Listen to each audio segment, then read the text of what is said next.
Dear students, welcome to kids measures. आज की इस वीडियो में एक्सप्लेन करने जा रहा हूं व्हाट इज क्यूबरनेट, क्यों एक्चुअल में यूज करते हैं और पूरा जो इसका आर्किटेक्चर है उसको with real life example explain करूंगा।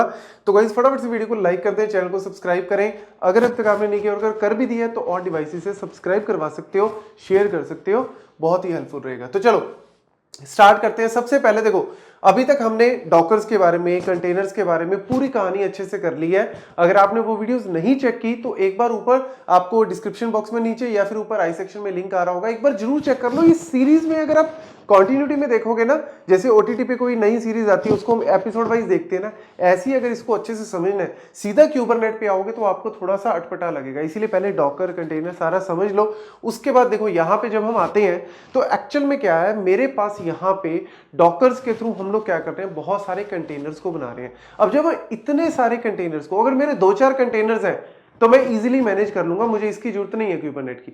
लेकिन अगर मेरे पास हजारों कंटेनर्स हैं, उनको आपस में मैनेज करना है, और हो सकता है कभी स्केलिंग की जरूरत पड़ रही है, कभी लोड बैलेंसिंग की जरूरत पड़ रही है, कभी कोई पोर्ट फेल हो गया, कभी कोई नोड फेल हो गई, तो मुझे इन सारे चीजों को प्रॉपरली मैनेज करने के लिए कोई ऐसा ऑर्केस्ट्रेशन टूल चाहिए जो सारों को अच्छे से मैनेज कर सके। अब यहां पे जब भी आप क्यूबरनेट को पढ़ोगे ना तो ये वर्ड जरूर देखोगे, ऑर्केस्ट्रेशन टूल। ऑर्केस्ट्रेशन का मतलब क्या है, जैसे एग्जांपल के तौर पे मैं आपको बता रहा हूं, अगर आपने कभी ऑर्केस्ट्रा या कभी म्यूजिक का बहुत बड़ा अगर आपने कोई कॉन्सर्ट देखा हो तो उसमें एक इंसान जो है वो इस तरीके से पूरा बजा रहा होता है, इस तरीके से सबको इंस्ट्रक्शन दे रहा होता है, और उसी के थ्रू सारे वायलिन वाले, गिटार वाले, तबला वाले, ये वो सब वो क्या करते हैं, उसके थ्रू ही सारा मैनेज करते हैं। तो वो एक तरह से मास्टर होता है जो सारे म्यूजिक को, ताकि ऐसा ना हो कोई प्रॉब्लम आ गई, कोई नॉइस अकर हो रहा है, तो वो सारी चीजों को अच्छे से मैनेज करता है। तो इसीलिए क्यूबरनेट भी क्या है, आपका ऑर्केस्ट्रेशन टूल है जो सारे कंटेनर्स को अच्छे से रन करवाता है,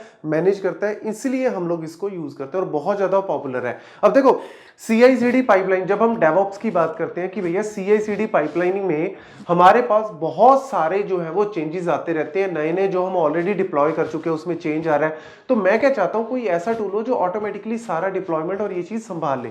तो इसके लिए आपको ये सबसे बढ़िया है कि भैया क्यूबरनेट को यूज करो। अब जो एक क्यूबरनेट का आर्किटेक्चर है उसमें क्या है, एक हमारे पास होती है मास्टर नोड, और ये क्या है, मेरे पास मल्टीपल वर्कर नोड्स। अब देखो, जो आपका डेटा है, जो आपकी ऐप है, ऐप के अंदर आपका जो बिजनेस लॉजिक है, फ्रंट एंड है, बैक एंड है, डेटाबेस है, वो कहीं ना कहीं कंटेनर्स के ऊपर क्या है, लोड है। कंटेनर्स के ऊपर विद डिपेंडेंसी आपका कोड जो है वो रन कर रहा है। इन सब वर्कर नोड्स को मैनेज कौन कर रहा है, मास्टर नोड। ये मास्टर नोड क्या है, वही जो ऑर्केस्ट्रा वाला जो मेन मास्टर है, जो इस तरीके से सबको गाना गवा रहा है, तो वो वाला बंदा जो है वो कौन है, मास्टर नोड है। और वर्कर्स क्या है, कोई वायलिन वाला है, कोई आपका गिटार वाला है, कोई तबला वाला है, कोई ढोल वाला है, तो वो सारा एक्चुअल में जो एक्चुअल में रन कर रहे हैं वो वर्कर नोड्स हैं। अब यहाँ पे अगर मैं बात करूं कि मास्टर नोड किस तरीके से काम करता है, क्या इसके मेजर कंपोनेंट्स हैं, वर्कर नोड्स के क्या कंपोनेंट्स हैं, वो आपको पता होना चाहिए। तो कहानी स्टार्ट कहां से होती है कि लेट्स सपोज कोई क्लाइंट आया, जैसे हम सब क्या है, क्लाइंट्स हो सकते हैं, हमने क्या करना है, कुछ नई चीज को डिप्लॉय करना है। तो डिप्लॉय करने के लिए मुझे क्या चाहिए, मुझे सर्वर्स के ऊपर स्पेस चाहिए, मुझे सीपीयू चाहिए, मेमोरी चाहिए, स्टोरेज चाहिए, मतलब मुझे कुछ ना कुछ डिवाइस फिजिकल जो है वो आर्किटेक्चर चाहिए। तो वो मेरा कहां पड़ा है, इन कंटेनर्स के ऊपर। तो क्लाइंट ने क्या करना है, एपीआई के थ्रू, मतलब या तो उसने यूआई के थ्रू कोई रिक्वेस्ट भेजी, या उसने let's suppose command line interface को यूज किया, तो या उसने यूआई के थ्रू भेजी या कमांड लाइन इंटरफेस के थ्रू, वो रिक्वेस्ट सबसे पहले किसके पास जाएगी, एपीआई सर्वर के पास जाएगी। तो एपीआई सर्वर को आप ऐसे मान लो कि अगर आप किसी होटल में जाते हो तो उसका जो रिसेप्शन एरिया है वो क्या है, आपका एपीआई सर्वर। एपीआई सर्वर वो बंदा है, फ्रंट एंड है, जो सारी की सारी रिक्वेस्ट जो क्लाइंट से आ रही हैं उनको हैंडल करता है। और यहां पे जैसे ही हमने रिक्वेस्ट भेजी कि भैया मुझे कुछ डिप्लॉय करना है तो मुझे कंटेनर दो, अब उसके लिए क्या करेगा, मैंने वही हो गया ना कि मुझे यहां पे रहना है होटल में तो मुझे कमरा दो, तो वो रिसेप्शन ने उसको आपकी रिक्वेस्ट को पहले चेक करना है कि आपकी रिक्वेस्ट वैलिड है, सिंटेक्स वगैरह सारा चेक कर लिया। उसके बाद उसने क्या करना है, उसके बाद उसने स्टेप 1 एक तरह से ही हो गया, ठीक है। स्टेप 2 क्या हो गया आपका, उसके बाद वो ईटीडी, ये क्या है, ईटीसीडी, ये क्या है, की वैल्यू पेयर का डेटाबेस है, की वैल्यू पेयर है। ये हो गया आपका होटल वालों के पास, जब आप बोलते हो कि सर मुझे कोई रूम चाहिए, तो वो या तो रजिस्टर में चेक करेंगे या फिर उनके जो है मशीन, अपने जो आपका उनका जो कंप्यूटर वगैरह लगा होता है उसके ऊपर चेक करते हैं डाल के कि भैया रूम कोई अवेलेबल है या नहीं। तो वो क्या है, एक स्टोरेज है, एक ऐसी जगह जहां पे सारी इंफॉर्मेशन स्टोर है कि भैया इतना बड़ा ये जो क्लस्टर है, इस क्लस्टर में, ये क्लस्टर क्या है, कलेक्शन ऑफ नोड्स। अब ये मास्टर नोड भी हो सकती है, वर्कर नोड। अब ये सारे जो है वो कलेक्शन, ये हो सकता है एक अलग सर्वर पे पड़ा है, ये अलग सर्वर पे पड़ा है, ये अलग सर्वर पे पड़ा है। तो इन सारे कलेक्शन को हम क्या बोलते हैं, इस पूरे को हम क्या बोलते हैं, क्लस्टर बोलते हैं। इस पूरे को हम क्या बोलते हैं, क्लस्टर बोलते हैं। एक क्लस्टर आप मान सकते हो एक होटल की तरह, कोई 4 स्टार 5 स्टार होटल है। अब उस होटल में ये मेरा पूरा का पूरा क्लस्टर है। अब यहाँ पे वो क्या चेक करेगा, पहले तो चेक करेगा कि क्या मेरे होटल में कोई अवेलेबिलिटी है। वो यहाँ पे ETCD का काम कर रहा है। तो जैसे रिक्वेस्ट आई मुझे डिप्लॉय करना है, ETCD से पहले चेक करेगा कि क्या मेरे पास इस तरीके के अवेलेबिलिटी है। वो सारी चीजें यहाँ से उठाएगा डेटा, और उसके बाद वो क्या करेगा, शेड्यूलर को, शेड्यूलर क्या है आपका, होटल का मैनेजर है। तो स्टेप नंबर 3 क्या हो गया, शेड्यूलर को बोल दिया कि भैया ठीक है, हमारे पास अवेलेबल है कुछ ना कुछ, तो आप चेक कर लो इसकी सारी इंफॉर्मेशन। और शेड्यूलर क्या करेगा, एक्चुअल में एक पोड जो है वो एलोकेट कर देगा। क्या वर्ड बोला मैंने, पोड। पोड क्या है, यहाँ पे जो सबसे स्मॉलेस्ट डिप्लॉयबल यूनिट है, मतलब इसको आप रूम की तरह ले लो। पोड क्या है, एक्चुअल में रूम है जहां पे कंटेनर या आपकी जो भी चीज आप चाहते हो जहां पे स्टोर करना, वो आपकी पोड में जाके स्टोर होगी। तो पोड क्या हो सकता है, एक तरह से आप इसको ऐसे मान लो कि आपका एक बहुत बड़ा क्लस्टर है। इसको रियल लाइफ एनालॉजी से समझोगे ना तो आपको इजीली समझ आएगी। तो एक बहुत बड़ा क्लस्टर है जिसके अंदर मेरे पास बहुत सारी नोड्स है। एक मास्टर नोड है, ठीक है, मल्टीपल मेरी क्या है, आपकी वर्कर नोड्स है। अब ये जो नोड है, सिस्टम है, उसके अंदर क्या है, मल्टीपल आपके क्या है, पोर्ट्स है। मल्टीपल क्या है, पोर्ट्स है। इन पोर्ट्स के ऊपर आपका कंटेनर जो है, अब एक पोर्ट के ऊपर एक कंटेनर भी हो सकता है, एक पोर्ट के ऊपर मल्टीपल कंटेनर्स भी हो सकते हैं, based on what ever the requirement. तो ये आपका इस तरीके से आर्किटेक्चर काम करता है। तो यहां पे शेड्यूलर ने क्या कर दिया, शेड्यूलर ने बोल दिया कि भैया ये फलाना नंबर पोर्ट जो है वो इसको अलाउ कर दो, कि भैया इसमें जाके ये कंटेनर रह सकता है, उस रूम में जाके, होटल के उस रूम में जाके वो रह सकता है। तो शेड्यूलर ने यहाँ पे क्या करना है, पोड जो है वो एलोकेट कर देना कि इस जगह पे, उस जगह पे आपको पोड में आपका जो है वो डिप्लॉय हो जाएगा। और जैसे ही उसने उसको शेड्यूल किया, तुरंत ETCD में उसने सेव कर दिया कि मैंने वरुण सिंगला को रूम नंबर 501 दे दिया है। 501 रूम नंबर क्या है, पोड है, POD पोड, तो दे दिया। यहाँ पे काम खत्म हो गया। अब मेरे को यहाँ पे पता लग गया कि मेरे को इस जगह पे जाना है। तो API ने क्या करना है, अब API ने सेंड कर देनी है रिक्वेस्ट, और वो रिक्वेस्ट कौन हैंडल करेगा, क्यूबलेट। अब क्यूबलेट क्या है, वर्कर नोड के ऊपर क्यूबलेट क्या है, एक एजेंट है, नोड का एक एजेंट है। जैसे रूम सर्विस वाले होते हैं, वो क्या करते हैं, जब हमने बोल दिया कि 501 रूम नंबर, वो रूम की साफ सफाई करेंगे, अच्छे से उसको क्लीन करेंगे, और एक बंदा आपको उस रूम तक छोड़ के आएगा, आपका सामान लेके जाएगा, वहां तक छोड़ के आएगा। वो आपका काम कौन कर रहा है, क्यूबलेट कर रहा है। तो क्यूबलेट ने क्या करना है, वो आपकी जो API से रिक्वेस्ट आएगी वो देखता रहता है कैसी रिक्वेस्ट आई। जैसी रिक्वेस्ट आई कि भैया ये वाला रूम नंबर असाइन कर दिया है आपके शेड्यूलर ने, तो वो पर्टिकुलर रूम नंबर पे उसको लेके जाएगा।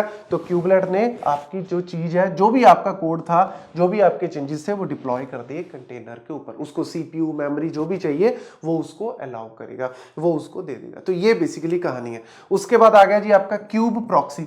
अब क्यूब प्रॉक्सी क्या है, अब इसको ऐसे मान के चलो ये सारा नेटवर्किंग और लोड बैलेंसिंग को देखता है।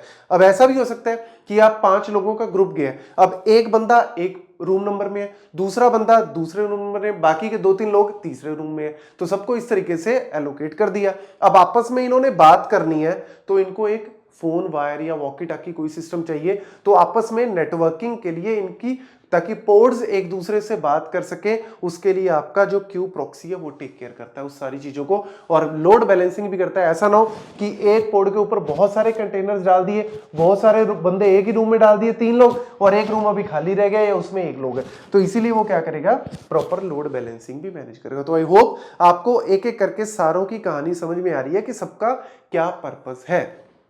अब कंट्रोल मैनेजर, अब ऐसा तो नहीं है कि यार सारी चीजें बहुत मजे से चलेंगी, ऑब्वियसली कोई ना कोई प्रॉब्लम्स तो आती हैं। हो सकता है कोई पोड फेल हो गया, हो सकता है किसी पॉड में कोई दिक्कत आ गई, उसको कोई और रिक्वायरमेंट चाहिए, मुझे स्केलेबल करना है। तो वो सारा ऑपरेशंस कौन मैनेज कर रहा है कि इन केस कोई भी प्रॉब्लम आती है, जैसे होटल में कोई फायर अकर होगी या किसी रूम में लॉक लग गया, तो वो चीज क्या है, कंट्रोल मैनेजर उसको सारी चीजों को, ऑपरेशंस को मैनेज करता है कि सारी चीजें प्रॉपरली चलती रहे, कोई फेल ना हो। अगर फेल होता है तो उसको रेप्लिकेट कर देगा, उसको नए पोर्ट में शिफ्ट कर देगा, जैसे नए रूम में शिफ्ट कर दिया, वो वाली सारी कहानी कौन मैनेज करता है, आपका कंट्रोल मैनेजर जो है वो मैनेज करता है। और इसके अलावा यहाँ पे रह गया कंटेनर रन टाइम।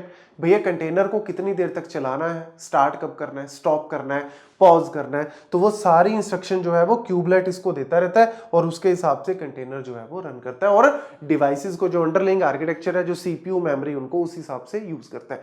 तो ये सिंपल सा आर्किटेक्चर जो है वो आपको इस तरीके से, ऑल्दो दिखने में थोड़ा सा मुश्किल लगेगा, बट मेरे हिसाब से आपको ये होटल वाले एग्जांपल से पूरी कहानी अच्छे से समझ आ गई होगी कि वर्कर जो मास्टर नोड है वो क्या पर्पस है, वर्कर नोड का क्या पर्पस है और किस तरीके से आपस में ये कम्युनिकेट करते हैं। वही चीज यहाँ पे जो मैंने आपको एग्जांपल से समझाई है, वही चीज मैंने यहाँ पे थ्योरी में लिखी हुई है, आप इजीली इसको पढ़ सकते हो। ये आपका एंट्री पॉइंट फॉर मैनेजिंग, वही जैसे रिसेप्शन एरिया हो गया जिसने सारी रिक्वेस्ट को हैंडल करना है। शेड्यूलर क्या करता है, असाइन करता है पोर्ट्स को वर्कर नोड पे based on the resource availability. वही होटल का मैनेजर हो गया जिसने बताना है कि भैया तू इस रूम में जा, तू इस रूम में जा। Control manager ensures the cluster desired state matches the actual state, मतलब जो चीज हम चाहते हैं कि मेरा रूम अच्छे से, होटल में जो बंदा आ गया वो अच्छे से रहे, 1 दिन के लिए, 2 दिन के लिए, जब तक वो चेकआउट नहीं करता तो वो खुशी से रहे, मतलब जो भी उसने यूज करना है, स्विमिंग पूल, ये वो, खाना मंगवाना है रूम पे, वो सारा कंट्रोल मैनेजर चेक करता है कि भैया जो हम चाहते हैं, हम चाहते हैं कि मेरा जो कस्टमर आया है होटल में वो खुश होके जाए, 5 स्टार रेटिंग देके जाए, तो वो डिजायर स्टेट को मैच करवाने की कोशिश करेगा कंट्रोल मैनेजर। और ETCD आपका वही हो गया, की वैल्यू पेयर डेटाबेस हो गया, जिसमें सारा का सारा स्टेट जो है, मतलब क्लस्टर में कितने नोड्स हैं, नोड्स कौन सा चल रहा है, कौन सा नहीं चल रहा, कौन सा खाली है, किस में क्या अवेलेबिलिटी है, वो सारा स्टोरेज के अंदर यहाँ पे रहेगा। तो यही कहानी मैंने बताई। और वर्कर नोड में आपके पास आ गया जी क्यूबलेट, ये इंश्योर करता है ports are running and healthy, मतलब रूम्स जो है होटल के वो प्रॉपर साफ सुथरे होने चाहिए, पानी वगैरह, इलेक्ट्रिसिटी सब कुछ प्रॉपरली आना चाहिए। वो ये जो रन टाइम है, ये रन द कंटेनर, जो डॉकर कंटेनर है जो रन कर रहे हैं एक्चुअल में, जहां पे आपका सीपीयू और सारी चीजें जो है वो लोडेड है, वो सारी चीजें रन करवाना इसका काम हो गया। और नेटवर्किंग और लोड बैलेंसिंग, जैसा कि मैंने बताया, क्यूब प्रॉक्सी का काम हो गया। This is all about the architecture of cube. ये आपका मास्टर नोड हो गया, ये आपका वर्कर नोड, जो मैंने अभी आपको कहानी बताई। तो क्यूबरनेट के बारे में अगर आपसे कुछ भी पूछा जाए तो मेरे हिसाब से आप इजीली आंसर दे सकते हो और इसके आर्किटेक्चर को इजीली समझा सकते हो। Thank you.